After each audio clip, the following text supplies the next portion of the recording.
ఈనాడు group chairman Ramoji Rao మరణానికి శ్రద్ధాంజలి ఘటిస్తూ Kakinada rural మండల రమణయ్యపేట ఎంపీడీఓ కార్యాలయంలో కాకినాడ రూరల్ జర్నలిస్టులు తరపున సంతాప సభను నిర్వహించారు. జర్నలిస్టులందరూ ఈ కార్యక్రమంలో పాల్గొని రామోజీరావు చిత్రపటం వద్ద పుష్పాంజలిని ఘటించి ఘన నివాళులర్పించారు. ఆయన కుటుంబ సభ్యులకు తమ ప్రగాఢ సంతాపాన్ని తెలియజేశారు.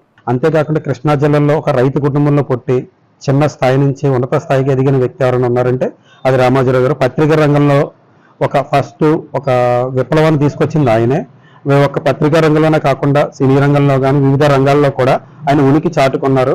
పత్రికా రంగంలోని ఒక వ్యక్తి విలువలు ఎలా కాపాడాలో, అసలు విలువలు నిలబెట్టాలో అని ఫస్ట్ కూడా తెలిపింది రామోజీరావు గారు.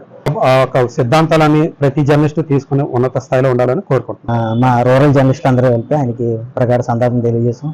మరి ఆయన ఆదర్శంగా తీసుకొని చాలా మంది జర్నలిస్టులు గాను పెద్ద పెద్ద స్థాయిలో వచ్చారు. అనేక మందికి ఉపాధి అవకాశాలు కల్పించి మరి వాళ్ళ అందరి గుండెల్లోని అందరి మనుషుల్లోని రామోజీ గారు ప్రత్యేక స్థానాన్ని ఏర్పరిచినారు.